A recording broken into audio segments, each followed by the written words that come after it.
Hello everyone, today we will see thermal analysis of composite bar in tutorial number 36. So let's get started. So first of all, we should know what is meant by coefficient of thermal expansion. In thermal analysis, coefficient of thermal expansion is very important. The coefficient of thermal expansion describes how the size of an object changes with the change in the temperature. In short, higher the value of coefficient of thermal expansion, material will expand easily. So the objective of this tutorial is to study the behavior of the composite bar under the action of temperature, and the result which we will decide is a total deformation in the bar and the thermal stresses. Dear friend, there are two channels which deals with the mechanical engineering. One deals with the thermal engineering, name it as free education. If you like, if you want more information related to thermal engineering, then you can like it. And another channel is there which is related to manufacturing process, and its name is mechanical engineering. So you can also like and subscribe that particular channel. I personally subscribe both the channel and it is very useful. So see how the composite bar looks. It is made up of three different material: copper, steel and brass, having the different diameter and the different length. All the dimensions are in mm. So the coefficient of thermal expansion of steel is given, copper is given, as well as the brass is given. Young's modulus of elasticity of steel, copper and brass is with us, and the thermal conductivity is with us. And using this particular property, the boundary conditions which are given as we have to provide the temperature of 70 degrees Celsius to the complete bar, and the bar is fixed at both sides. Now using this particular boundary condition, we have to find out the total deformation and thermal stresses. Let me briefly introduce you to what is meant by thermal stresses. See friend, if I give the open end, means there will be no fixed end at the both ends are free, and if I give the 70 degrees Celsius temperature, then the bar will easily expand. It will not feel any opposite force to it, because the molecule will gain kinetic energy and it will easily expand, so there will be no stresses in the bar. But if I fix this bar at both the ends, then then I give the temperature to the assembly or this particular bar, the bar will try to expand, but there will be no room to expand it, and it has stuck between this particular two fixed support, and due to which the stresses are developed inside that particular bar. One thing you should remember, the total deformation in the assembly at the end of the analysis will be 0. It depends upon the Young's modulus of elasticity and the cross sectional area. One of the member in this particular bar will expand and one member will compress, and the complete deformation, means total deformation, is almost equal to 0, and the stresses will be developed inside this particular bar because of the fixed support. I am again repeating that if I remove this fixed support and keep it as a free ended, there will be no stresses in this particular assembly. Only because of fixed support it will not have any room to expand, and due to which this particular assembly is experiencing the thermal stresses. So we'll see this thing in the Ansys. Now once we come to the Ansys mechanical, drag steady state thermal into project schematic, rename it composite bar. Then we need to change the engineering data because we are having 3 material. So instead of going into general material, we will duplicate the structural steel. Now we have to rename it, rename this as a brass, and brass is having the thermal isotropic thermal conductivity around 120. Then rename this as a copper, and it is having thermal conductivity around 400. So we have changed the properties of thermal conductivity, and structural steel is default, which is having 60.5. Now we will move back to the geometry. Now once you come to the design modeler, we have to draw the geometry, which is very simple. So we have changed the units into millimeter, then go to the sketching, go to the circle, then select the center, and here draw the circle of 50 mm. So 50 mm diameter is given. Then go to the modeling, extrude it, and for extruding select that particular geometry, and the length is of 600 mm. Once we give the length, now generate it. Now we have the 600 mm versus 50 mm bar.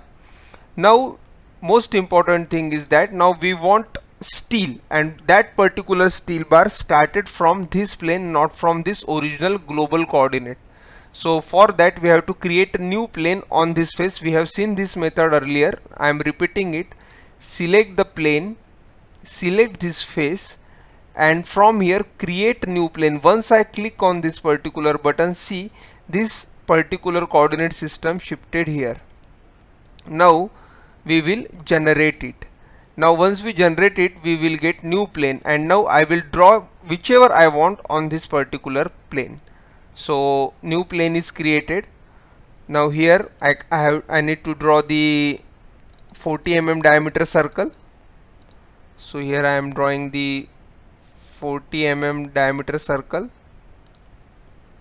So 40 mm diameter circle, need to give the dimensions. It is 40 mm, and now we need to provide the length. So extrude it.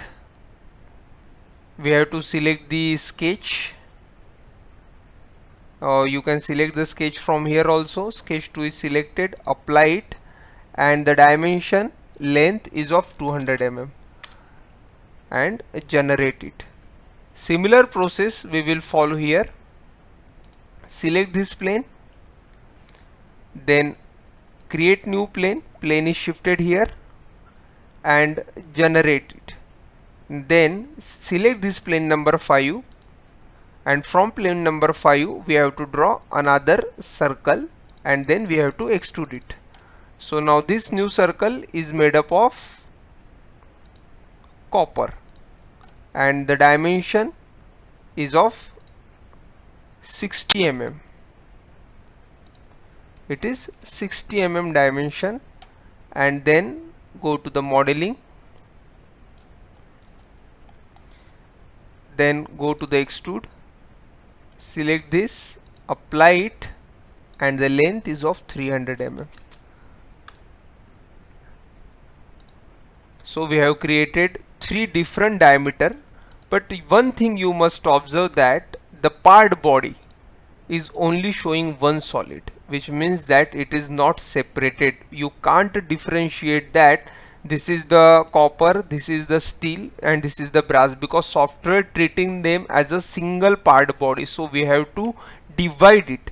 For dividing this particular part into 3 exact material, we have the option slice. We can slice this thing into the 3 different parts. So we will slice this particular bar into 3 parts using this option. So first I will select slice. Now for selecting the slice, after selection of the slice, we will slice this particular part by the plane, means from what plane you want to slice it. So once I select the plane number 4, now see, from this plane number 4, my part will be divided into 2 parts. After the application, I will apply it, slice by plane, apply it, and generate it. Once I generated it, you will now see that there are 2 parts. This solid is sliced away from this main solid. Now this is separate thing which is made up of brass, so we need not to touch it. Now I have to focus on these 2 parts, means this particular solid. So I will shift it to the plane number 5, and using the plane number 5 I will slice these 2 things into 2 parts rather. So I click on the slice, then plane is selected. I have to slice by the plane number 5, apply it, and ask for the generation. And now you can see that there are 3 solids, 1, 2 and 3, and now they are different parts or different solids. Now if we assign the different material, it will treat it as a different. Now only they are having the different diameters. So this is known as copper. Now we will rename it copper. We will rename it as a brass. We will rename it as a steel. So we have three different material, rather we right now we have three different geometry with different diameter. We will assign the material in the Ansys mechanical. So let's go to the Ansys mechanical. Now once we come to the Ansys mechanical, go to the geometry and select the copper. See the material assignment, we have to change it. Now it is copper. In the brass, we have to assign the material brass. To the steel, structural steel is fine. And now we know that this is three different parts, so they are connected by the connections. So we will keep it connection contact and we'll treat it as a bonded contact. So we can see that there is a bonded contact for this particular thing contact. You can see my previous video where I have explained this thing, what is contact and what are the connections. Now go to the mesh. We will create normal global meshing. We need not to refine it. We will keep it as a same. And now we'll go to the steady state thermal, and here we will apply the temperature. So temperature is 70 degree throughout the assembly. So we'll select all the solid and we will give the ramp temperature, means at once we will give the 70 degrees Celsius, that is gradually 70 degrees Celsius, not a transient kind of thing, because we are doing in the steady state thermal. So we have provided the 70 degrees Celsius temperature to the assembly, and now ask for the solution.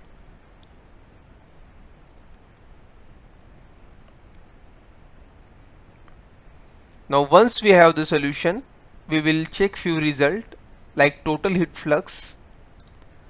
You will see that there are changes in the section of total heat flux once we change the cross section, and we will see the temperature as well. Temperature will remain constant throughout the assembly, that is 70 degree, because we have applied 70 degree constant.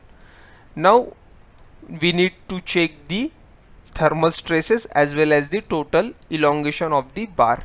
Now we'll go to the project schematic and now drag the static structural and put it into the solution. Now complete temperature and all this thing will be imported into static structural, and now we'll go to the model. Now here static structural is imported. Now see why thermal stresses are developed. We will see it in the brief. See, if I leave this particular thing without any restriction from here and here, without any support, and allow only 70 degrees Celsius temperature, then this will easily expand. Because of the temperature, kinetic energy is generated in the molecule and it will freely expand. There will be no restriction for it. But once I fixed this end and this end, then I will give the heat, or rather give the temperature, due to which there will be no room for the expansion. The bar wants to expand, this particular thing wants to expand, but due to the fixed support at the ends, it will not having the room to expand, and due to which this particular bar will adjust itself within the limit. Adjusting means what? Sum of the part of this particular solid, and that is which is made up of copper, brass and steel. Copper may compress, and against it steel will be elongate, means they will adjust their length along with it, and the total deformation will be remain 0, but there will be deformation. Means if copper expanded by 1 mm, then steel will be compressed by 1 mm, means one's expansion and another's compression, and in this way the total elongation will be 0, but there is elongation and there is compression, and hence the alteration in length means there is something stresses will be produced, and this particular phenomenon is known as the thermal stresses. If we are not allow freely or free movement of the object after the application of the temperature, you will find this particular thing in the detail. we have good sites. I already shared the channels with you. Now go to the static structure and apply the boundary condition, and select this end, apply, fix, and again this end, applied, fix, and both are the fixed, and ask for the solution. Now once we have the solution, now we will see the results. First we will see the directional deformation. See, along the Y, what we want along the Y, we will see that at one section we will find the elongation and another we will find the compression. We want this particular directional deformation along the Z and ask for the solution. And now see, this is quite, auto scale is quite enlarging, and now see what happened here. Negative means there is compression, and positive value means there is elongation. So total deformation is 0. Total deformation will be 0, but the directional deformation means we have something compress and something enlarge. So from here you can easily find out. Even we can see the deformation total and solve it, and you will find that the total deformation at this end, see, this end and this end, both the end having the total deformation 0 mm. There is whatever the alteration is within this limit. So minimum deformation is 0 and it is within the limit. So we can conclude that the total alteration is 0. This thing you have learned in your engineering as well, in the subject strength of material. And now we'll see the equivalent stress. From here we can easily find out the stresses. So we'll see the different areas. This is experiencing 78 megapascal, this section is experiencing 176, this experiencing 113. This is experiencing 176 because it is having less cross sectional area, as we know that. So in this way we can see that the thermal stresses, and we have seen the deformation in the thermal engineering problem. So this is quite easy example, friend. In further classes we will see a few more examples related to the thermal analysis. Thank you very much.